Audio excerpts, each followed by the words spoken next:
Hello दोस्तों, मैं सुप्रिया आप सभी को Supriya education hub YouTube channel पे स्वागत करती हूँ। आज के वीडियो में हम लोग क्या करेंगे, देखिए आज से हम लोग मैथमेटिक्स ऑनर्स पार्ट 2 का क्वेश्चन बैंक का सॉल्यूशन करना स्टार्ट कर रहे हैं। पार्ट 3 का भी चल रहा है, पार्ट 2 का भी चल रहा है और पार्ट 1 का भी चलेगा। मतलब कि टाइम के अकॉर्डिंग सभी स्टूडेंट के लिए कंटेंट तो प्रोवाइड करवाया ही जाता है इस चैनल पे, ठीक है। तो हम लोग क्या करने वाले हैं आज वो मैं बता देती हूँ। 2021 का जो एग्जामिनेशन हुआ था ना, मैं एक काम करती हूँ, पार्ट 2 के लिए 2021 से लेके 2015 तक सभी साल का क्वेश्चन बैंक का सॉल्यूशन का वीडियो बना के अपना चैनल पे डाल देती हूँ।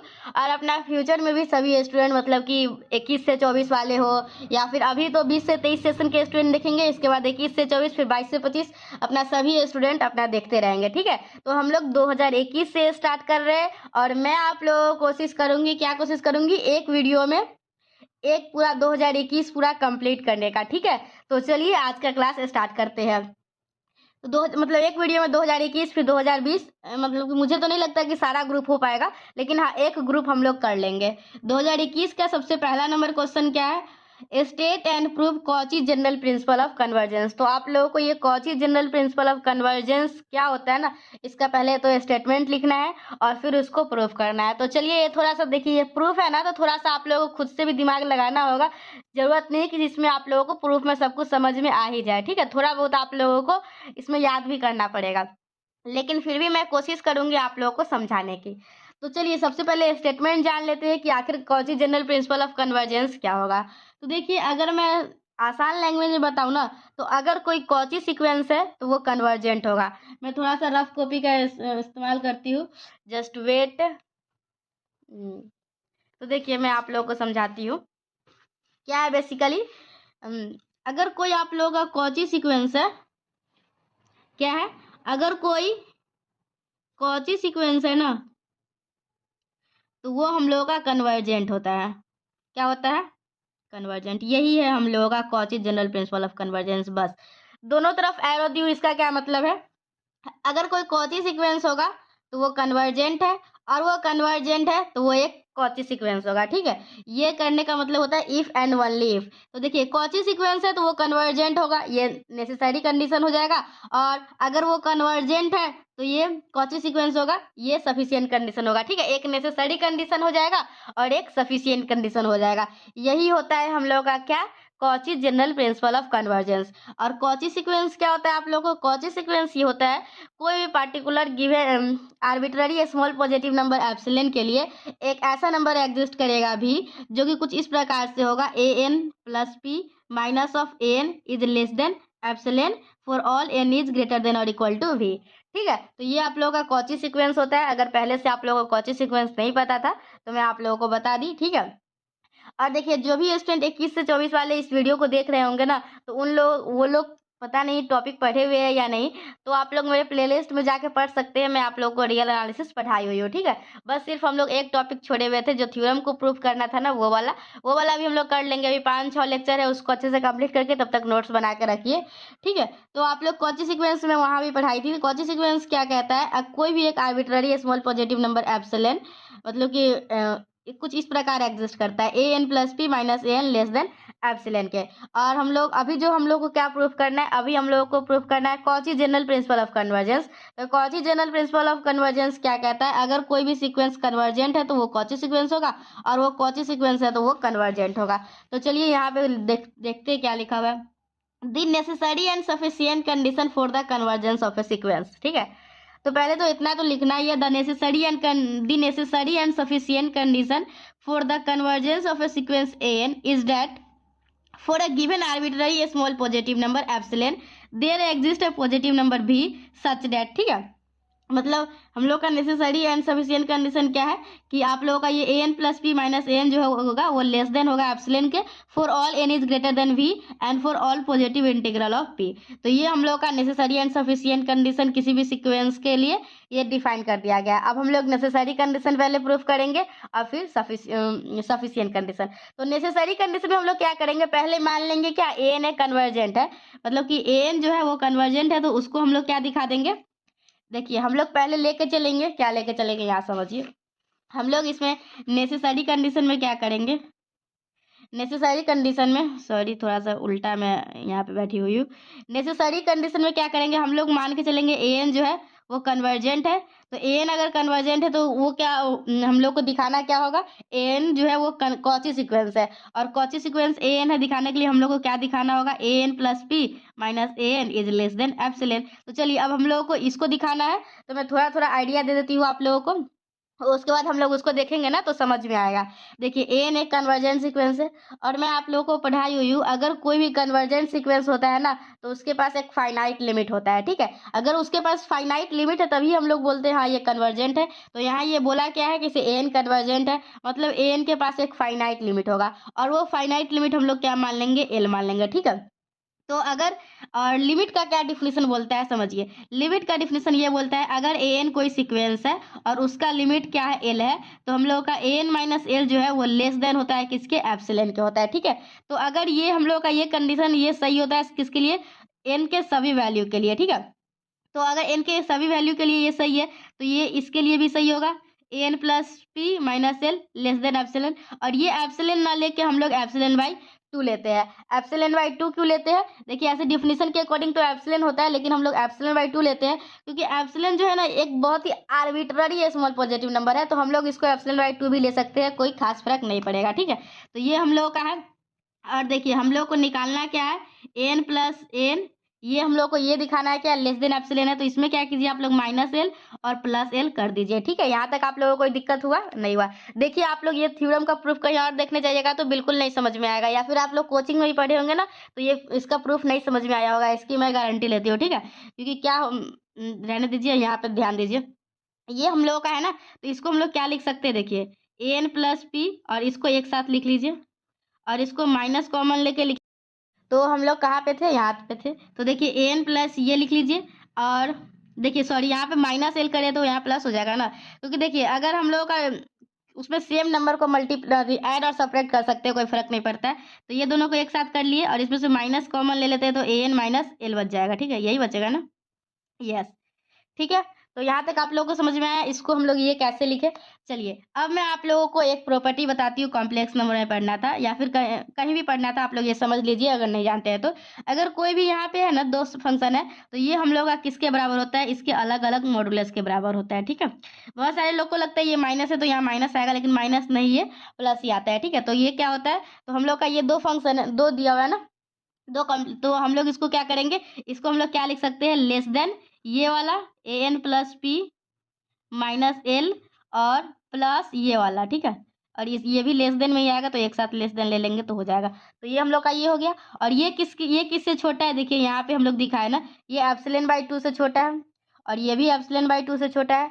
तो हम लोग कंबाइन करके क्या लिख सकते हैं, epsilon by two plus epsilon by to, ये किससे छोटा हो गया, एप्सिलॉन बाई टू से छोटा हो गया। तो हम लोग इसी को निकाल रहे थे ना, A N plus P minus A N किससे छोटा आ गया, ये छोटा आ गया हम लोगों को एप्सिलॉन से, और हम लोग को यही दिखाना था। तो हम लोग फर्स्ट पार्ट प्रूव कर चुके हैं, ये इतना, ये मैं आप लोगों को बस समझाने के लिए कर रही हूँ, असली तो आप लोग को मैं कॉपी में अच्छी तरीके से लिखी हुई हूँ, वहाँ से तो समझा ही दूंगी। तो आप लोग को आइडिया लग गया कि इसे आखिर कैसे प्रूव करना है, ठीक है।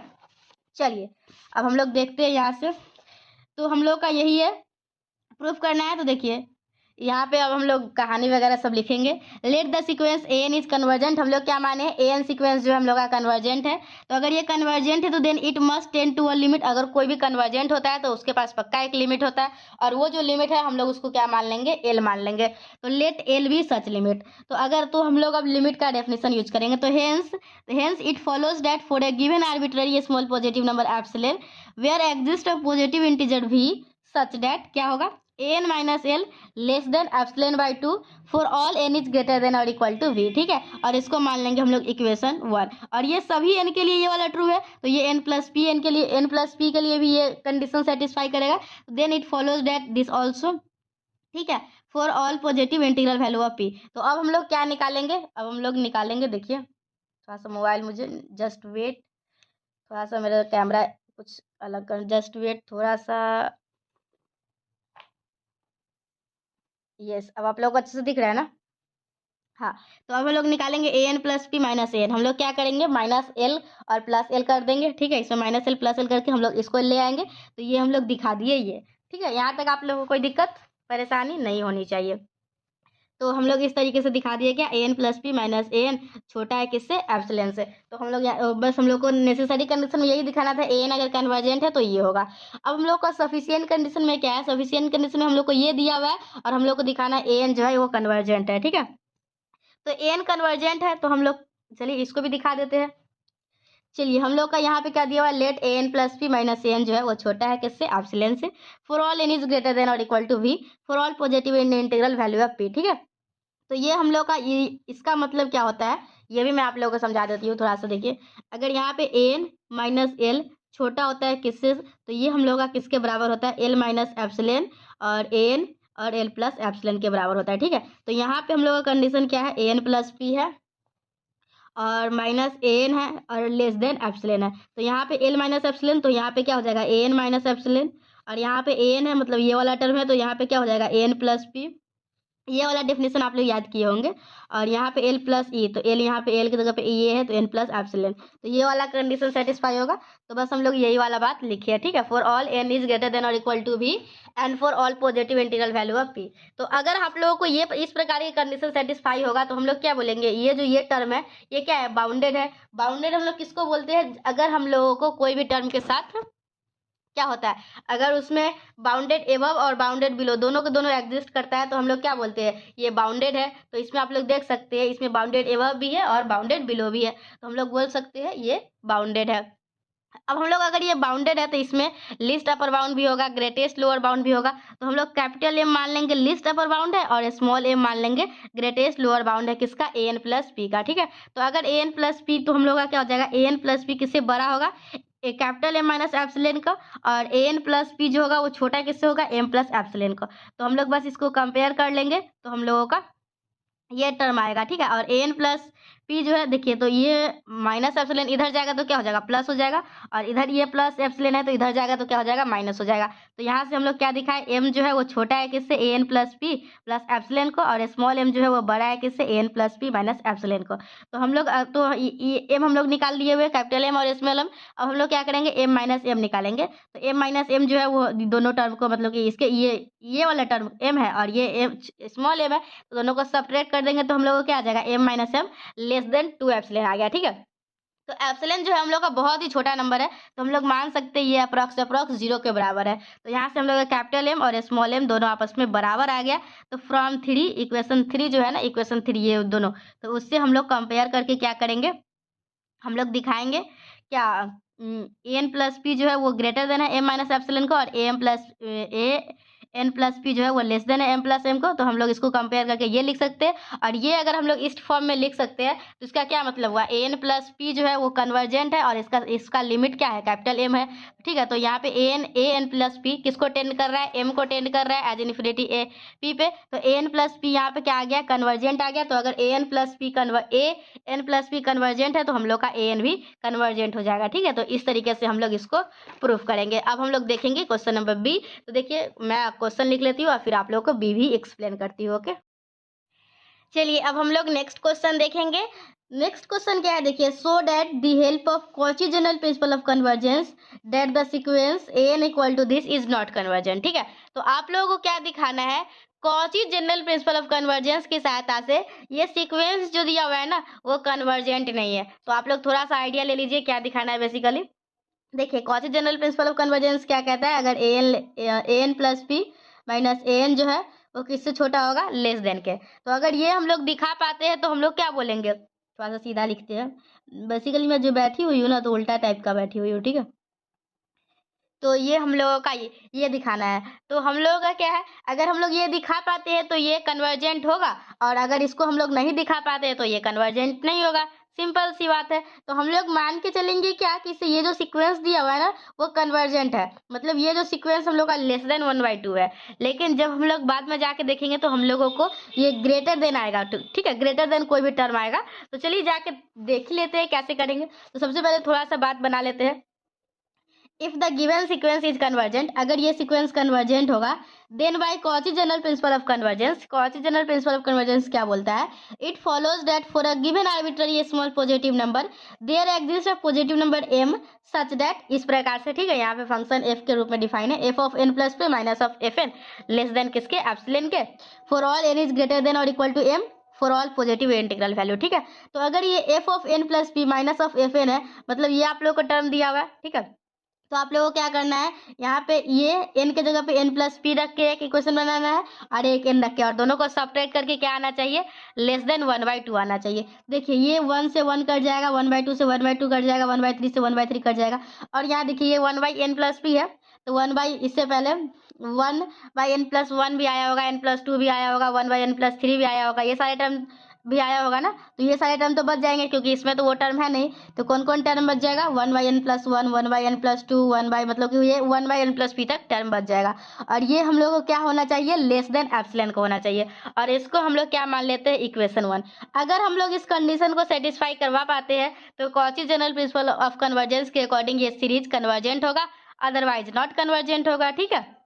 तो चलिए हम लोग एक पार्टिकुलर वैल्यू के लिए लेंगे, एक पार्टिकुलर वैल्यू के लिए इसको चेक करते हैं क्या ये बात सही है नहीं। हम लोग कौन सा पार्टिकुलर वैल्यू लेंगे, n जो है वो m के बराबर लेंगे और p भी जो है वो m के बराबर लेंगे। तो चलिए n हम लोग m और p के भी m रखते हैं, तो क्या आ जाएगा, यहाँ पे पहले p के जगह पे m डाल दी हूँ, फिर नेक्स्ट स्टेप में क्या की हूँ, n के जगह पे p डाल दी हूँ।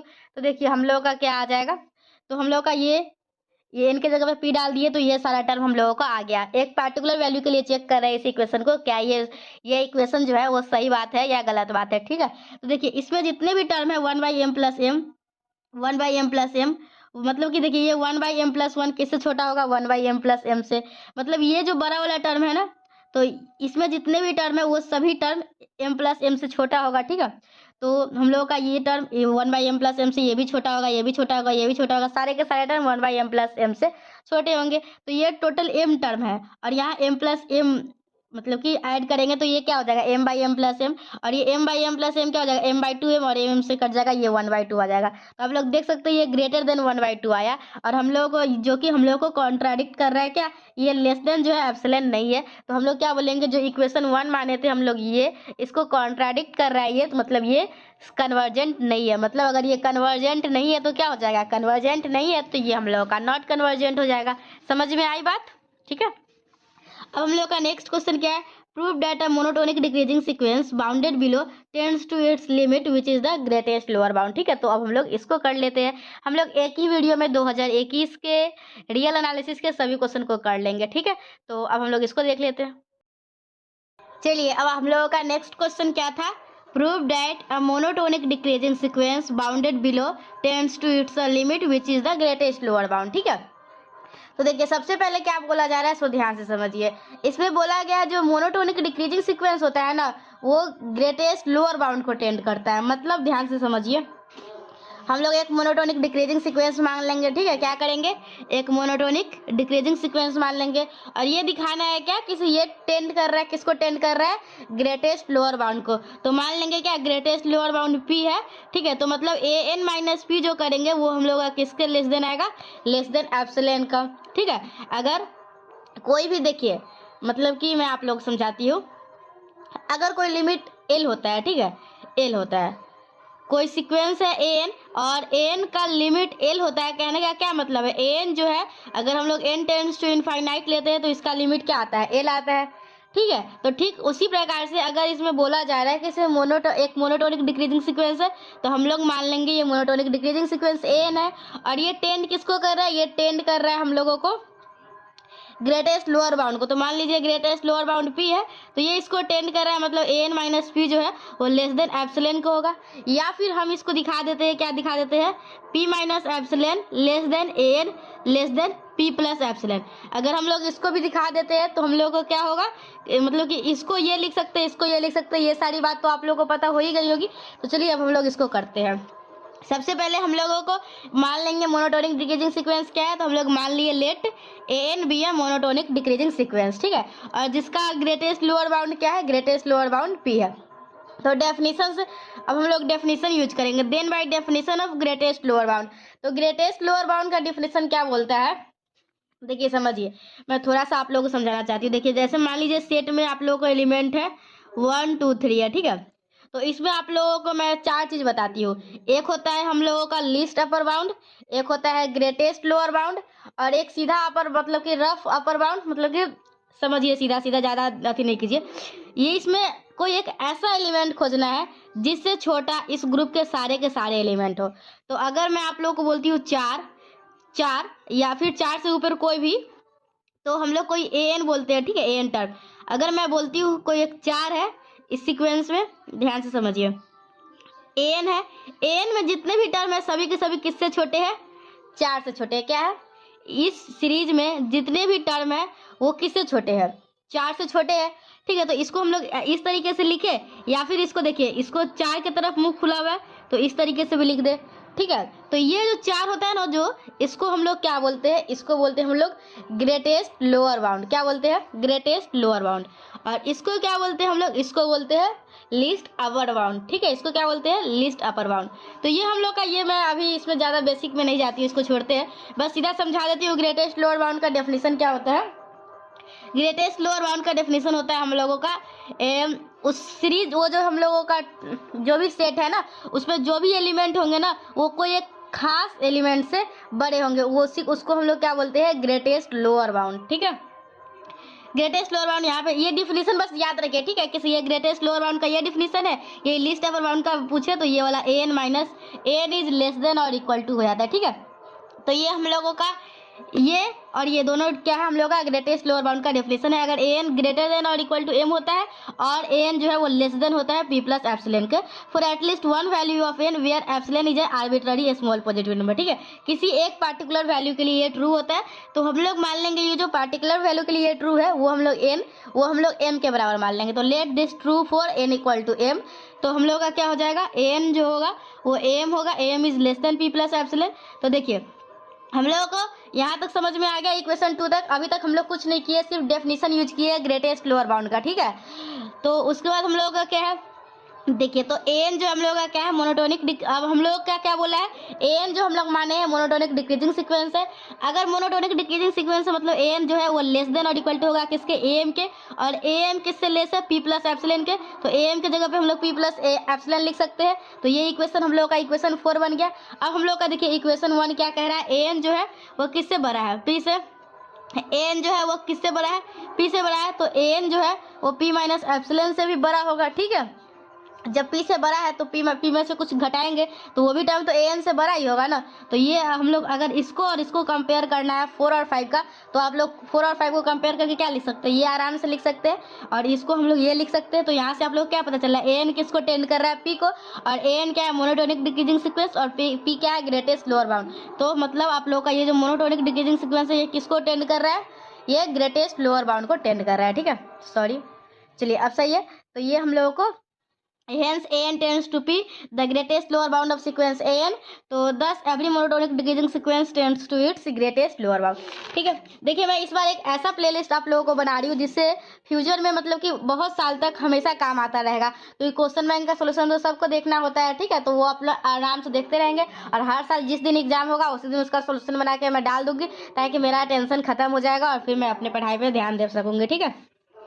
चलिए देखिए क्या है? Prove that between any two distinct real number there are infinity of irrational number. तो देखिए ये क्वेश्चन ज़्यादातर आप लोग कोई कोचिंग ट्यूशन पढ़े होंगे कहीं भी, मतलब कि पढ़ते ही मैथमेटिक्स ऑनर्स के स्टूडेंट तो ज़्यादातर ट्यूशन ज्वाइन करते ही है, लेकिन फिर भी जो नहीं पढ़ते हैं उन लोगों के लिए तो हम लोग है ही, लेकिन जो पढ़ते हैं उन लोगों की कोचिंग में ये नहीं पढ़ाया जाता है, ठीक है। ये आप लोगों को एक आर्किमिडियन प्रॉपर्टी है ना, उसका सहारा लेके आप लोगों को बनाना होता है।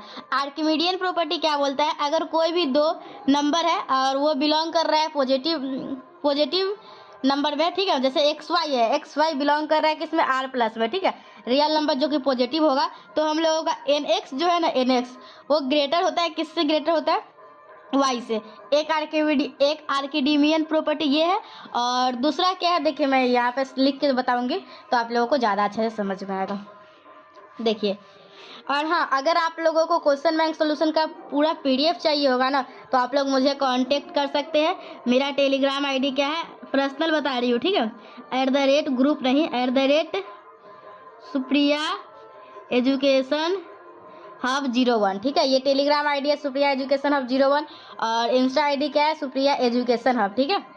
तो देखिए हम लोग का आर्किमिडियन प्रॉपर्टी क्या बोलता है, अगर हम लोगों का एक्स और वाई बिलोंग कर रहा है किसमें, आर प्लस में, तो हम लोगों का क्या होता है, एक ऐसा एग्जिस्ट करता है एन, एक ऐसा एन एग्जिस्ट करेगा जो कि किसके, एन एक्स जो है कुछ इस प्रकार से एग्जिस्ट करेगा, n x is greater than y. और दूसरा प्रॉपर्टी क्या बोलता है, दूसरा प्रॉपर्टी बोलता है अगर एक्स बिलोंग कर रहा है आर में तो एक ऐसा जेड एग्जिस्ट करेगा, अगर एक्स बिलोंग कर रहा है आर में तो एक ऐसा जेड एग्जिस्ट करेगा जो कि कुछ इस प्रकार से होगा, ठीक है। तो बस इसी दोनों आर्किमिडियन प्रॉपर्टी का सहारा लेके हम लोग इसको प्रूफ करेंगे।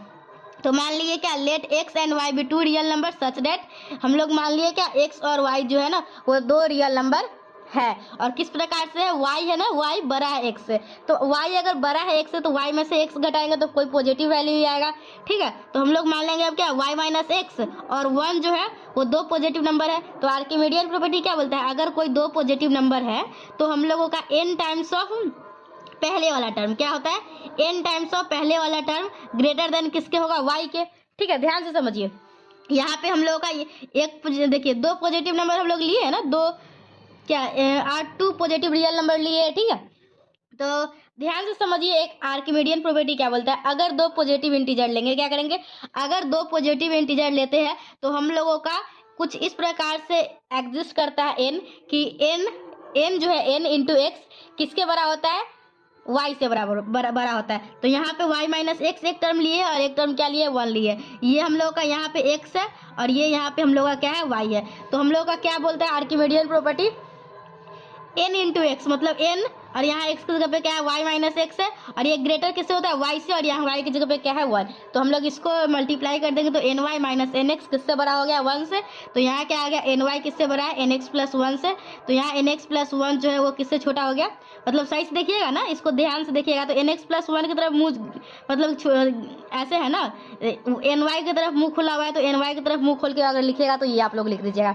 अब हम लोगों को एक एन एक्स प्लस 1 टर्म आ गया, क्या आ गया, एन एक्स प्लस 1 आया टर्म। तो देखिए क्या हो जाएगा, now n x plus 1 is a real number. तो हम लोगों का अब दूसरा प्रॉपर्टी यूज करेंगे, अगर एन एक्स प्लस 1 हम लोगों का एक रियल नंबर एग्जिस्ट करता है तो हम लोगों का एन एक्स प्लस 1 किसके किसके बीच में एग्जिस्ट करेगा, जैसे उसमें था जेड हम लोगों का कुछ इस प्रकार से एग्जिस्ट करेगा, जेड क्या था, एक्स जेड प्लस 1 ये प्रॉपर्टी था। तो यहाँ क्या टर्म है, एन एक्स प्लस 1 और ये किसके किसके बीच बिलोंग करेगा, एम से एम प्लस 1। तो यहाँ से एन एक्स प्लस 1 किससे छोटा है, एम प्लस 1 से। तो हम लोग इसको ये 1 प्लस में और ये दोनों 1 कट जाएगा, तो एन एक्स किससे छोटा हो गया, एम से। अब हम लोग क्या करेंगे, 1 2 3 तीनों इक्वेशन को क्या करेंगे, कंबाइंड करेंगे। तो हम लोग का क्या आ जाएगा, देखिए ध्यान से, इधर आप लोगों को थोड़ा सा अब सही दिख रहा होगा, ठीक है, इतना देर से मैं ध्यान ही नहीं दी हूँ। चलिए देखिए फ्रॉम 1 and 2 and 3 क्या हो जाएगा, अगर तीनों को कंपेयर करके देखिए तो क्या एन एक्स प्लस 1 यहाँ क्या बोल रहा है, एम, ध्यान से देखिए एन एक्स जो है वो किससे छोटा है, एन एक्स छोटा है एम से, और जो और क्या होगा हम लोगों का एम, और एन एक्स किससे छोटा है, एन एक्स प्लस 1 से, और ये एन वाई से भी छोटा है। तो हम लोग सारा कंपेयर करेंगे तो ये आएगा, ठीक है। तो हम लोग को यहाँ से क्या आ गया, एन एक्स छोटा है एम से और छोटा है एन वाई से। तो अगर हम लोग क्या करेंगे, n से डिवाइड कर देंगे तो क्या आ जाएगा, x is less than m by n, और y और m बाई एन क्या है हम लोग का रेशनल नंबर, और इस m by N rational number को हम लोग क्या मान लिए, R1 मान लिए। तो हम लोग को अभी क्या आया, हम लोग दो, देखिए हम लोग को प्रूफ क्या करना था, हम लोग दो डिस्टिंक्ट रियल नंबर लेंगे ना तो दोनों के बीच में इनफाइनाइट इरेशनल नंबर होगा, ठीक है, क्या होगा, इनफाइनाइट इरेशनल नंबर होगा। तो हम लोगों का यही था कि ये जो R1 है ये हम लोग का आया इस दोनों के बीच में, ठीक है। तो हम लोग का यहाँ से क्या हो जाएगा, now n and R1 are two real number such that R2 जो है वो बड़ा होगा x से, और फिर हम लोग जो ऊपर जो आर्गुमेंट किए ना उसको रिपीट करते जाएंगे तो इस तरीके से हम लोग का क्या होता है, थ्योरम प्रूव हो जाता है। Then repeat the above argument we obtain a relation R2, कुछ इस प्रकार से आएगा फिर से रिलेशन, और फिर से इस तरीके से करते जाएंगे तो हम लोगों को इनफाइनाइट आ जाएगा, ठीक है। सॉरी थोड़ा सा आप लोगों को गंदा दिख रहा होगा अभी। चलिए तो इस तरीके से हम लोगों का क्वेश्चन नंबर 1 का ए बी कर लिए, 2 का ए बी कर लिए, हम लोग 3 का ए बी और 4 का ए बी भी इसी वीडियो में करेंगे। अब पूरा रियल एनालिसिस 2021 का इसमें कंप्लीट हो जाएगा। नेक्स्ट वीडियो में मैं 2021 का रियल एनालिसिस करवा दी तो फिर 2021 का इनफाइनाइट सीरीज करेंगे, फिर 2021 का एब्स्ट्रैक्ट अलजेब्रा करेंगे। ठीक है, बहुत ही अच्छे तरीके से पढ़ने वाले हैं। पूरा प्लेलिस्ट आप लोगों को बीएससी मैथ ऑनर्स, क्या प्लेलिस्ट का नाम भी आप ही सजेस्ट कीजिएगा। ठीक है, आप लोग किस टाइप से प्लेलिस्ट को खोजते हैं आप ही लोग को आइडिया होगा, तो आप लोग प्लेलिस्ट का नाम सजेस्ट कीजिएगा, उसी नाम से मैं प्लेलिस्ट बना दूंगी। ठीक है, तो 3 का ए अब देखते हैं। चलिए देखिए, अब हम लोगों का 3 नंबर क्वेश्चन क्या बोल रहा है, प्रूव डेट। हम लोग 1 का ए, 1 का बी, 2 का ए, 2 का बी कर चुके हैं। और मैं आप लोगों को बता दूं, रियल एनालिसिस से 4 क्वेश्चन आप लोगों के एग्जामिनेशन में हर साल पूछे जाते हैं। वो कहने के लिए तो 4 ही रहता है, लेकिन वो वास्तविकता में 8 रहता है। क्यों? क्योंकि हर एक क्वेश्चन में ए और बी करके रहते हैं। तो अब हम लोग की बारी है 3 नंबर क्वेश्चन को सॉल्व करने की, और हम लोग इसी वीडियो में पूरा कर रहे हैं। एक वीडियो में 2021 का पूरा सफाया करेंगे।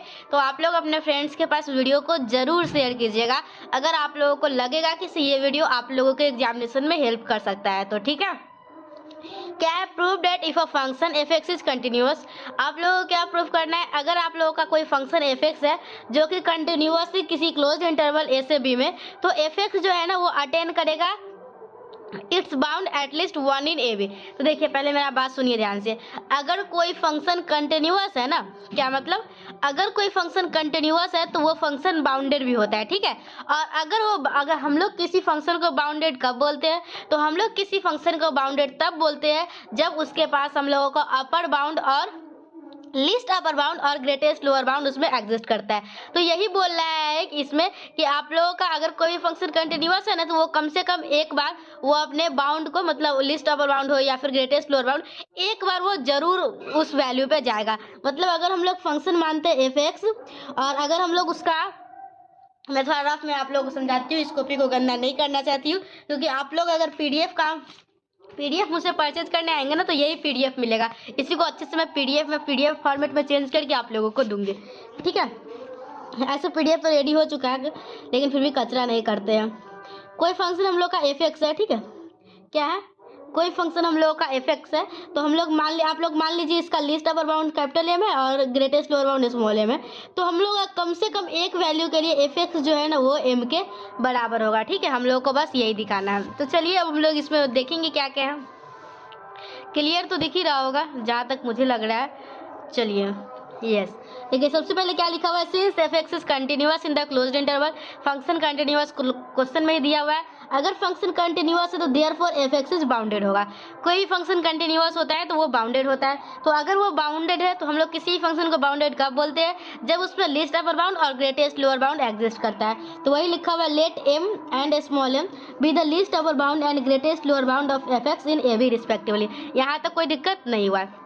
तो हम लोगों को क्या प्रूव करना है, then we have to prove that there are at least 2 point. हम लोगों को क्या प्रूव करना है, कम से कम 2 पॉइंट होगा, कौन, x1 और x2, जिसमें हम लोग का क्या है, fx1 जो है वो किसके बराबर आएगा, कैपिटल एम के, और fx2 जो होगा वो स्मॉल एम के बराबर होगा।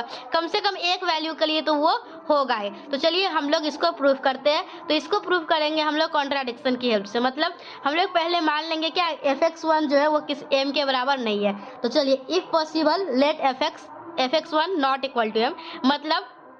मतलब क्या हुआ, this means that F X does not attain M at any point in the given interval. मतलब हम लोग मान लिए क्या fx1 जो है वो m के बराबर नहीं है। मतलब किसी भी वैल्यू के लिए जो a से b के बीच में किसी वैल्यू के लिए fx जो है वो अटेन नहीं कर रहा है m को। ठीक है, तो देखिए fx1 नॉट इक्वल टू 0 को हम लोग क्या लिख सकते हैं, f minus F X not equal to 0 होगा। ठीक है, तो m माइनस एफ एक्स जो है वो at any point not equal to 0 है किसी भी पॉइंट के लिए ए बी में। तो देखिए एफ एक्स हम लोग का कंटिन्यूअस दिया हुआ है, आप लोग को पता है। तो अगर कोई भी फंक्शन कंटिन्यूअस है और उसमें से कुछ सब्ट्रैक्ट करते हैं तो वो भी फंक्शन हम लोग का कंटिन्यूअस ही होता है। तो देखिए एफ एक्स जो हम लोग का कंटिन्यूअस है तो m माइनस एफ एक्स भी कंटिन्यूअस होगा, और m minus F X continuous है ना, तो हम लोग का 1 बाई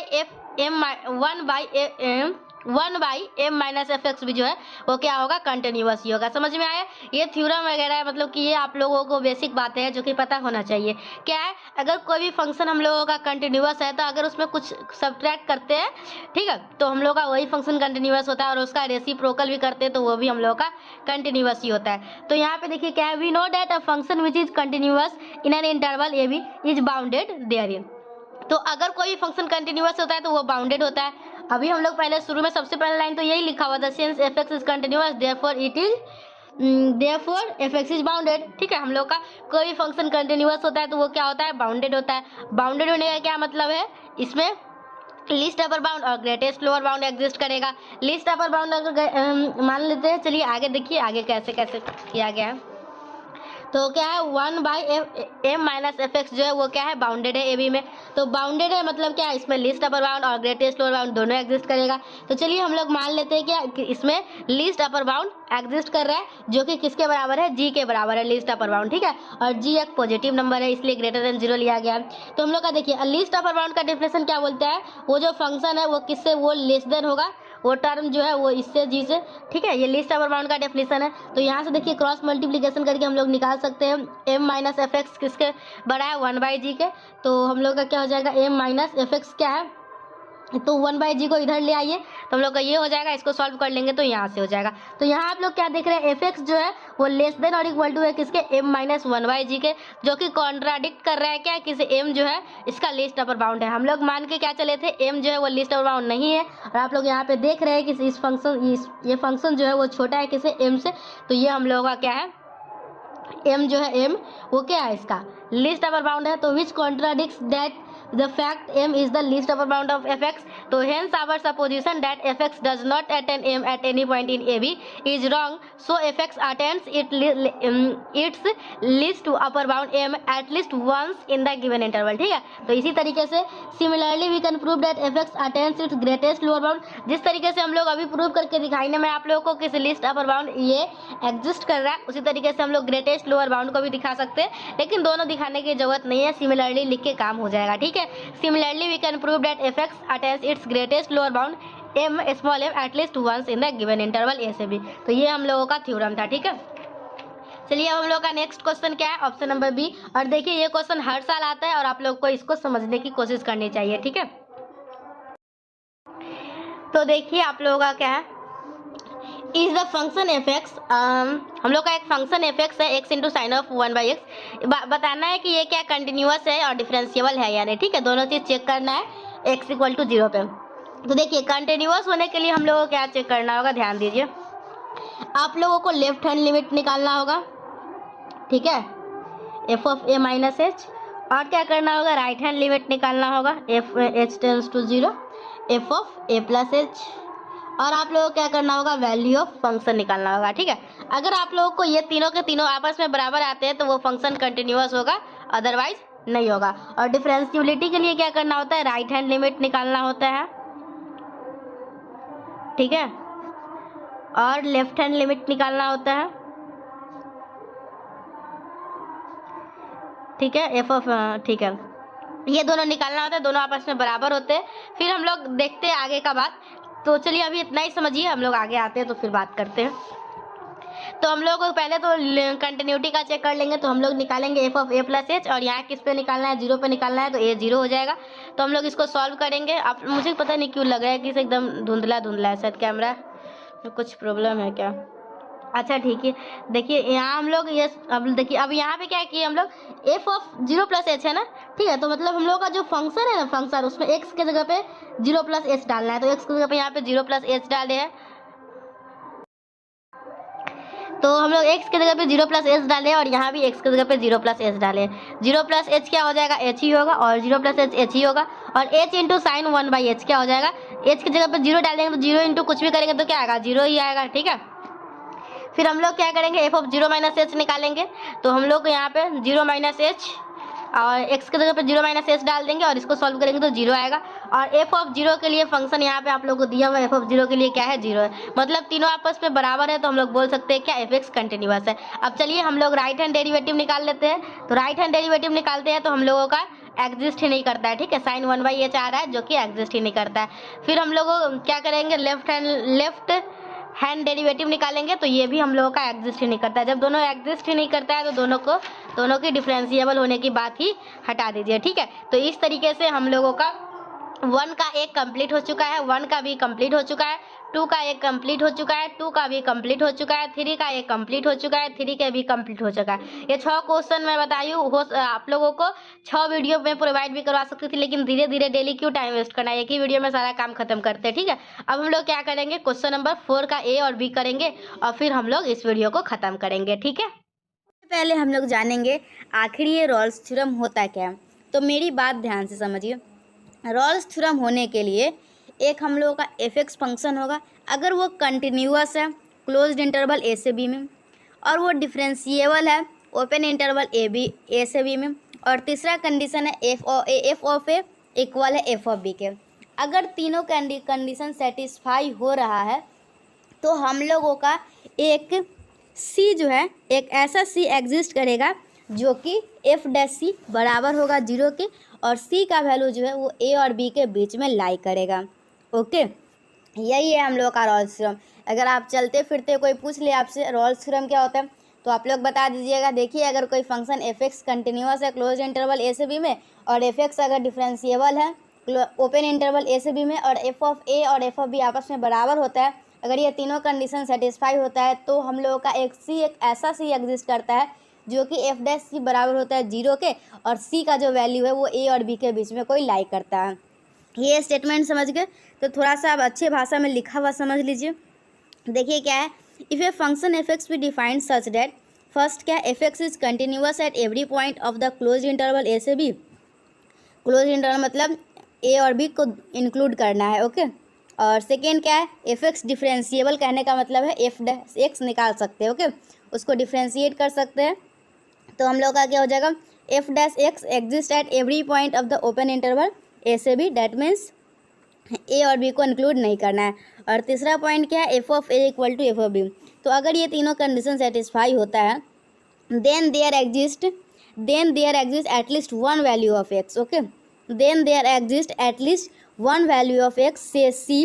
ओके, एक एक्स ऐसा एग्जिस्ट करेगा जिसको हम लोग सी बोलेंगे, such that F dash C equal to 0, where A से सी जो है वो ए से बी के बीच में लाई करेगा। ओके, चलिए अब हम लोग इसको प्रूफ देखेंगे।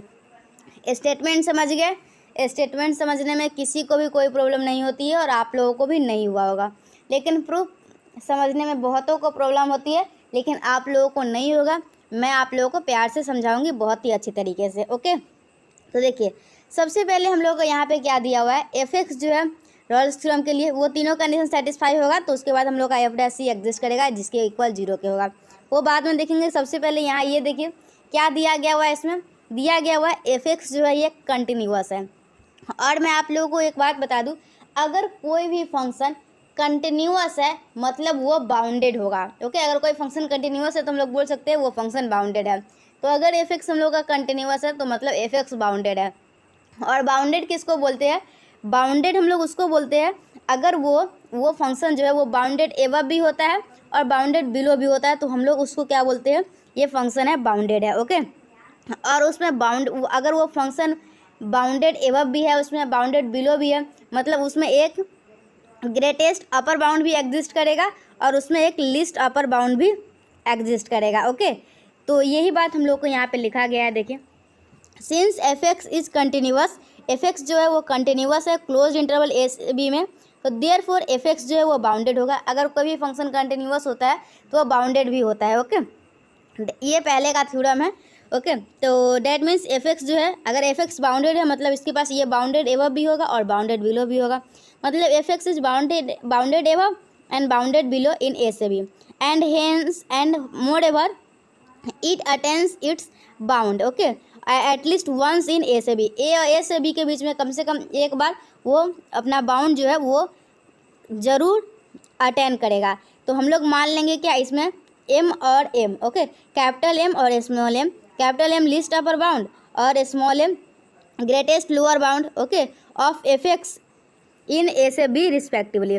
तो हम लोग मान लेंगे जो इसका एम है, कैपिटल एम और स्मॉल एम दोनों इक्वल है, तो M and M are equal, then M और एम बराबर है। ओके, डैट मीन्स अगर एम और एम बराबर है तो एफ ऑफ ए और एफ ऑफ बी और एफ ऑफ एक्स तीनों बराबर है for all that X in A से बी। ओके, यहाँ तक समझ गए। और एफ एक्स जो है हम लोग का एफ एक्स वो क्या है हम लोग का देख सकते हैं यहाँ से, एफ एक्स जो है वो एक कॉन्स्टेंट है। तो एफ एक्स जो है वो कांस्टेंट है एक्स के सभी वैल्यू के लिए जो ए और बी के बीच में लाई कर रहा है। अगर एफ एक्स जो है हम लोग का कांस्टेंट है, अगर कोई भी फंक्शन कांस्टेंट होता है उसका डिफ्रेंसिएशन करते हैं तो क्या आता है, 0 आता है। मतलब यहाँ से क्या आया, F dash X equal to 0 for X belongs to A से बी।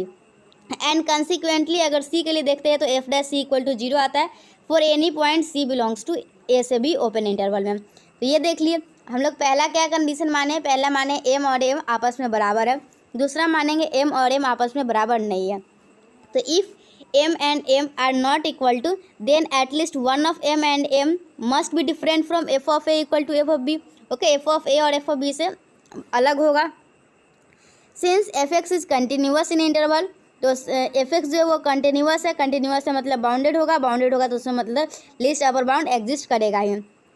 तो मान लेंगे इसमें लिस्ट अपर बाउंड जो एग्जिस्ट कर रहा है वो कैपिटल एम है and M be its least upper bound, therefore there is at least one point C in open interval A से B such that F of C जो है वो किसके बराबर हो जाएगा, एफ ऑफ सी एम के बराबर हो जाएगा। और एम जो है वो लिस्ट अपर बाउंड है। लिस्ट अपर बाउंड कहने का मतलब है, लिस्ट अपर बाउंड कहने का क्या मतलब, जैसे एफ एक्स का एफ एक्स है और ये किसका एम जो है वो किसका लिस्ट अपर बाउंड है, एफ एक्स का। मतलब ये जो है F X is less than और इक्वल टू हो जाएगा एम के। ओके, एम जो है वो लिस्ट अपर बाउंड है किसका, एफ एक्स का है। F X is less than, M जो है लिस्ट अपर बाउंड है किसका, एफ एक्स का है, मतलब F X is less than और इक्वल टू एम। और एम किसके बराबर है, एम यहाँ से एफ ऑफ सी के बराबर है। तो यहाँ पे ये लिख देंगे F of x is less than और इक्वल टू एफ ऑफ सी हो गया। तो यहाँ से क्या करेंगे, इसमें एफ ऑफ सी को क्या करेंगे बताती हूँ, एक्स की जगह पे हम लोग सी प्लस माइनस एच रख देंगे। तो हम लोग का यहाँ से ये आया और इसको इधर रख देंगे तो ये हम लोग को ये आ गया। नाउ तो हम लोग का क्या है, F of C plus H है, minus of F of C less than और इक्वल टू 0 के हैं। दोनों में क्या करेंगे हम लोग, एच से डिवाइड कर देंगे। ओके, अगर एच से डिवाइड करेंगे तो ये लेस देन और इक्वल टू 0 हो जाएगा। अगर यही हम लोग इसमें माइनस एच से डिवाइड करते हैं तो हम लोग का ये ग्रेटर देन और इक्वल टू 0 हो जाएगा। और इक्वेशन 1 और इक्वेशन 2 को क्या करेंगे हम लोग, देखिए taking the limit of 1 and 2 as H tends to 0 we get, हम लोग क्या करेंगे इसको एच टेंस टू 0 लिमिट लेंगे तो ये हम लोग का ये आएगा। और इसको हम लोग क्या बोलेंगे, are F dash x. Okay, right, ये है राइट हैंड डेरिवेटिव। और उसके बाद लेफ्ट हैंड डेरिवेटिव ये लिए इक्वेशन 3 और इक्वेशन 4। तो since from equation 2 of the theorem F dash X exist at every point of open interval then we should have, मतलब कि ये एफ डैश एक्स जो है वो एग्जिस्ट कर रहा है, मतलब वो डिफरेंशिएबल है। डिफरेंशिएबल कब होता है, जब हम लोग का राइट हैंड डेरिवेटिव और लेफ्ट हैंड डेरिवेटिव आपस में बराबर होते हैं तो वो हम लोगों का डिफरेंशिएबल होता है। तो यहाँ से आ गया we should have R F dash C equal to L F dash C for this and hence from 3 we have, यहाँ से हम लोग का इक्वेशन 3 से क्या आ गया, ये आ गया। और यहाँ से हम लोग को यही दिखाना ही था क्या, एफ डैश सी जो है वो 0 हो जाएगा, जहाँ पे सी का वैल्यू ए से लेकर बी के बीच में आएगा। Similarly F dash C equal to M, तो we can prove that F dash C equal to 0। और हम लोग को प्रूव भी यही करना था क्या, अगर एफ एक्स कंटिन्यूस है, डिफरेंशिएबल है और F of A equal to F of B है तो हम लोग का एक ऐसा सी एग्जिस्ट करेगा जो एफ डैश सी जो है वो 0 के बराबर आएगा। और हम लोग का यही था रॉल्स थ्योरम। रॉल्स थ्योरम बहुत ही इंपॉर्टेंट है। चलिए, हम लोग 4 का ए रॉल्स थ्योरम था जो मैं आप लोगों को बता दी, ठीक है। अब बेसिकली मैं थोड़ा सा आप लोगों को बात बता देती हूँ। रॉल्स थ्योरम जो है ना, मैं पहले भी पढ़ाई थी। ऐसे तो इसमें बहुत सारे क्वेश्चन है जो मैं पहले भी पढ़ा चुकी हूँ, लेकिन फिर भी इसमें हम लोग एक साथ कर रहे हैं तो सारे क्वेश्चन को कर लेते हैं ताकि जो पहले से पढ़े भी हुए हैं उनका रिवीजन हो जाए। लेकिन रॉल्स थ्योरम मैं पहले बहुत अच्छे से एक्सप्लेन की थी, तो मैं क्या की हूँ, 4 का ए में था state and prove Rolle's theorem, ठीक है। क्या था 4 का ए में, देख लेते थोड़ा। 4 के ए में state and prove Rolle's theorem था, तो हम लोग पहले से पढ़े हुए थे, तो क्या किए वो वाला वीडियो मैं आप लोगों को ऐड कर दी हूँ जो आप लोग देख लिए होंगे, ठीक है। अब हम लोगों का क्या है last question, verify Rolle's theorem in the closed interval this for the function this m and n being positive integer and find suitable point C, ठीक है। सॉरी, देखिए क्या होता है, थोड़ा सा हिचकी आ गया। देखिए क्या हुआ, मैं बेसिकली बता रही हूँ। रॉल्स थ्योरम क्या है, मतलब कि थोड़ा देर पहले आप लोग देखे क्या कहता है रॉल्स थ्योरम, अगर कोई भी फंक्शन कंटिन्यूअस है और क्लोज्ड इंटरवल में और डिफरेंशिएबल है ओपन इंटरवल में और एफ ऑफ एम ए और एफ ऑफ बी दोनों आपस में बराबर है तो हम लोगों का सी एक ऐसा एग्जिस्ट करेगा such that F dash C equal to 0, ठीक है। तो हम लोगों को वही एफ डैश सी तो चलिए देखिए, तो हम लोग को क्या करेंगे, पहले दिखा देते हैं कंटिन्यूटी और फिर दिखा देंगे डिफरेंशियबिलिटी और फिर हम लोगों को एफ डैश सी कुछ एफ डैश एक्स जो कि 0 होता है और एक्स किसके लिए, हम लोग सी के लिए देखेंगे। F dash C equal to 0 होगा तो वो सी का वैल्यू हम लोग को निकालना है। तो सबसे पहले यहाँ पे फंक्शन है, हम लोग क्या निकालेंगे, F of A plus H निकाल लिए, F of A minus H निकाल लिए। ये सारे के सारे वैल्यू क्या है, ये भी 0 आया, ये भी 0 आया। फिर हम लोग क्या किए, वैल्यू ऑफ फंक्शन निकाल लिए। ठीक है, समझ में आ रहा है ये कैसे किए, ये हम लोगों का राइट हैंड लिमिट निकालने का फॉर्मूला है F of A plus H. और हम लोगों का फंक्शन क्या है ये, तो एक्स की जगह पे क्या डालेंगे, ए प्लस एच डालेंगे, तो ये प्लस में ये माइनस में दोनों कट जाएगा और एच की जगह पे 0 रखेंगे तो वैल्यू क्या आएगा, 0 आएगा। फिर हम लोग F of A minus H निकालेंगे तो हम लोग का वैल्यू क्या आएगा, 0 आएगा। उसी प्रकार से हम लोग का limit, left hand limit, right hand limit, right hand limit, left hand limit और वैल्यू ऑफ फंक्शन तीनों आपस में बराबर है तो हम लोग बोलेंगे एफ एक्स जो है वो सभी पॉइंट के लिए कंटिन्यूअस है। तो सभी पॉइंट के लिए कंटिन्यूअस है तो ए से बी के लिए भी कंटिन्यूअस है। फिर दूसरा क्या है, एफ डैश एक्स निकालेंगे, तो एफ डैश एक्स निकाले तो ये एफ डैश एक्स निकला, तो मतलब क्या है, एफ डैश जो है, एफ डैश एक्स जो है वो एग्जिस्ट कर रहा है। ठीक है, तो यहाँ से हम लोग बोलेंगे क्या, एफ डैश एक्स एग्जिस्ट कर रहा है। फिर हम लोगों का क्या है, एफ ऑफ ए निकालेंगे और एफ ऑफ बी दोनों आपस में बराबर है, मतलब रॉल्स थ्योरम के सारे कंडीशन को सेटिस्फाई कर रहा है। तो हम लोग क्या करेंगे, F dash X equal to 0, F dash X पहले ही निकाल लिए हुए थे, ये टर्म आया था, तो फिर हम लोग क्या कर देंगे, इसको 0 पुट कर देंगे तो हम लोग का एक्स का वैल्यू क्या आया, एक्स का वैल्यू ये आया। तो और यहाँ से अगर पुट बनाएंगे तो एक्स का वैल्यू ए भी आएगा और एक्स का वैल्यू बी भी आएगा। ठीक है, और एक एक्स का वैल्यू ये आया, तो हम लोगों को वो एक सिलेक्ट करना होता है जो ए और बी के बीच में है। लेकिन ये देखिए, ये और ये इस दोनों को इंक्लूड नहीं करना होता है। ठीक है, तो हम लोगों का ये दोनों के बीच में एक यही एक्स आया है। ठीक है, तो ये एक्स जो है वो ए और बी के बीच में है या नहीं, तो आप लोग क्या कर सकते हैं, इसको चेक कर सकते हैं, ये जो वैल्यू था ना इसमें रख के। ठीक है, तो ये आप लोगों का ये जो एक्स आया ना, ये हम लोगों का जो पॉइंट निकालना था पॉइंट सी, तो वो आप लोगों का क्या करेक्ट आंसर हो जाएगा, M B plus N A divided by M plus N. ठीक है, यहाँ तक आप लोग बना दीजिएगा, काम बन जाएगा। ठीक है, हम लोग को जो एक्स का वैल्यू निकालना था हम लोग निकाल चुके हैं। ये एक्स बिलोंग करेगा किसके और किसके बीच, ए और बी के बीच। तो इस तरीके से हम लोगों का आज क्या होता है, इस तरीके से हम लोग 2021 के सारे क्वेश्चन का रियल एनालिसिस का कंप्लीट कर लिए हैं। तो आई होप आप लोगों को आज के वीडियो में बहुत मजा आया होगा, क्योंकि मैं एक ही वीडियो में आप लोगों को सारा क्वेश्चन कंप्लीट करवा दी, तो फिर आप लोगों को टेंशन भी नहीं रहेगा कमेंट करने का किसे। और हाँ देखिए, ये वीडियो इतना मेहनत से बनाया गया है, एक ही वीडियो में 8 क्वेश्चन आप लोगों को मैं बताई हूँ। ठीक है, हर एक क्वेश्चन में 2-2 क्वेश्चन था, तो आप लोग मेरी मेहनत को थोड़ा सा, मतलब कि अगर सच में वीडियो अच्छा लगा होगा ना तो थैंक यू तो कम से कम कमेंट कर ही सकते हैं ना। तो थोड़ा सा कोई अच्छा सा प्यारा सा कमेंट कर दीजिएगा, क्योंकि जब मैं इतना मेहनत करके वीडियो बनाई हूँ तो आप लोग 2 मिनट का कमेंट कर देंगे तो आप लोगों का कुछ बिगड़ेगा नहीं। और वीडियो को लाइक कर दीजिएगा और अपने फ्रेंड्स को शेयर कर दीजिएगा, क्योंकि बहुत सारे ऐसे स्टूडेंट होते हैं ना जिनको अगर देखिए जो चीज़ जरूरी है खोज रहे हैं, जैसे बिहार यूनिवर्सिटी के स्टूडेंट है तो उसका वो क्वेश्चन बैंक का सोल्यूशन खोज रहे हैं तो उनको मिल जाता है, तो अपने दोस्त को नहीं बताते, सोचते मैं खुद से पूरा पढ़ लूँगी और मैं अच्छा मार्क्स ले आऊँगी। देखिए ऐसा नहीं सोचिए, हमेशा शेयर करके पढ़ना चाहिए। ठीक है, आप लोगों को जो मिला वो आप लोग बता दीजिए ताकि वो भी लोग पढ़ सके। ठीक है, तो इस वीडियो में यहीं तक, फिर हम लोग 2021 का रियल एनालिसिस पूरा कंप्लीट हो गया। नेक्स्ट वीडियो में 2021 के हम लोग इनफाइनाइट चीज़ को देखेंगे। ठीक है, और पूरा खत्म करेंगे, एक भी नहीं छोड़ेंगे। ठीक है, तो मिलते हैं नेक्स्ट वीडियो में। Till then bye and thank you and thanks for watching my video. पढ़ाई करते रहे, all the very best, thank you.